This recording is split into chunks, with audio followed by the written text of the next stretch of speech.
This seems an appropriate time to tell you about the days that inspired the writing of my book, Pot Farm, given that I am operatically jet lagged after 40 hours of travel and still kind of suffering from the amnesiac effects of the high octane sleeping pill my mother in law gave me in South Africa a couple of days ago before I flew. Hi, I'm Matthew Gavin Frank, and in 2006, I returned home to home, I guess, to the house I grew up in as a child for the first time since I was 17 years old, and this time with my partner Louisa, to whom I'd been married for 5 years.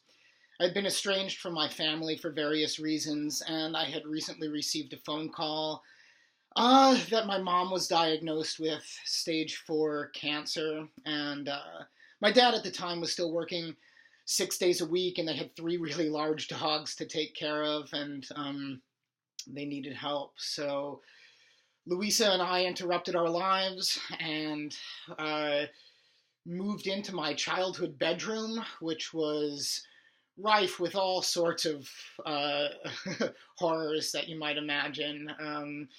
Just kind of re-engaging that part of one's past after doing some considerable living elsewhere, and this time with one spouse.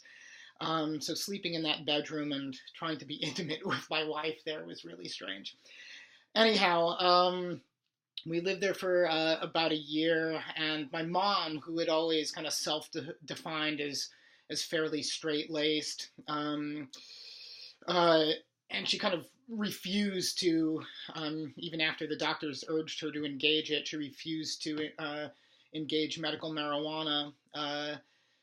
Eventually, she needed to, in order to alleviate the symptoms of chemo, to stimulate her appetite, as a painkiller, as a sleep aid, and so on. And so she did, and it helped her quite a bit.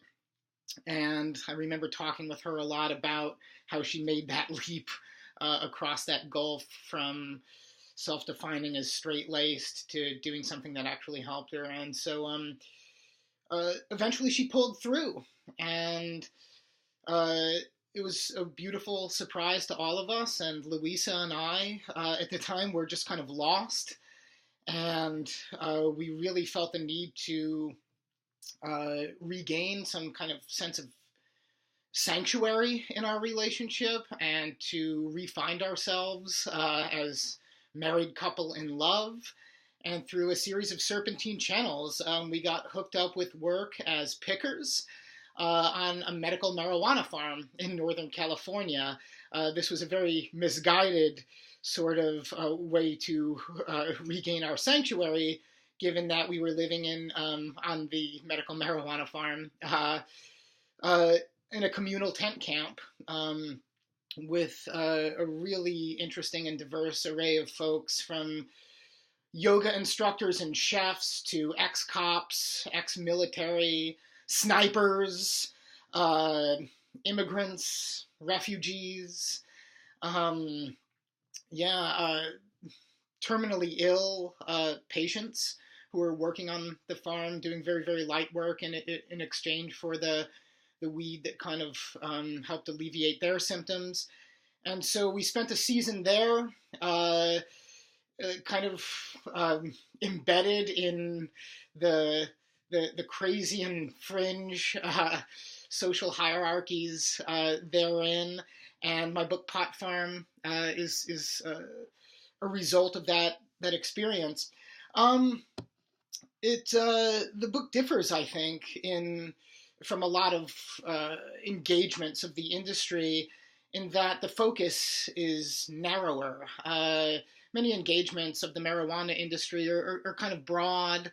They engage, just kind of some sort of historical timeline, issues of economics and politics and legislation. And Pot Farm does that too, but it does so very specifically as those sorts of sweeping issues, the histories, the legislation, the politics, the economics, pertain to a very particular and specific small group of people on one specific farm at a very particular point in time. And so it's very much a character-driven book and things. And so I feel as if, as in many cases, the insularity of that community begat a kind of intimacy, and an uncommon intimacy in my engagement of it. And it's the sort of intimacy and humanity and human face that you often don't see in engagements of the trade itself. I guess I would describe the resulting book as something like, I don't know, Fear and Loathing in Las Vegas meets what, Melrose Place or something. But so there you have it. I'm Matthew Gavin Frank. Look forward to chatting further. Oh, and now good night.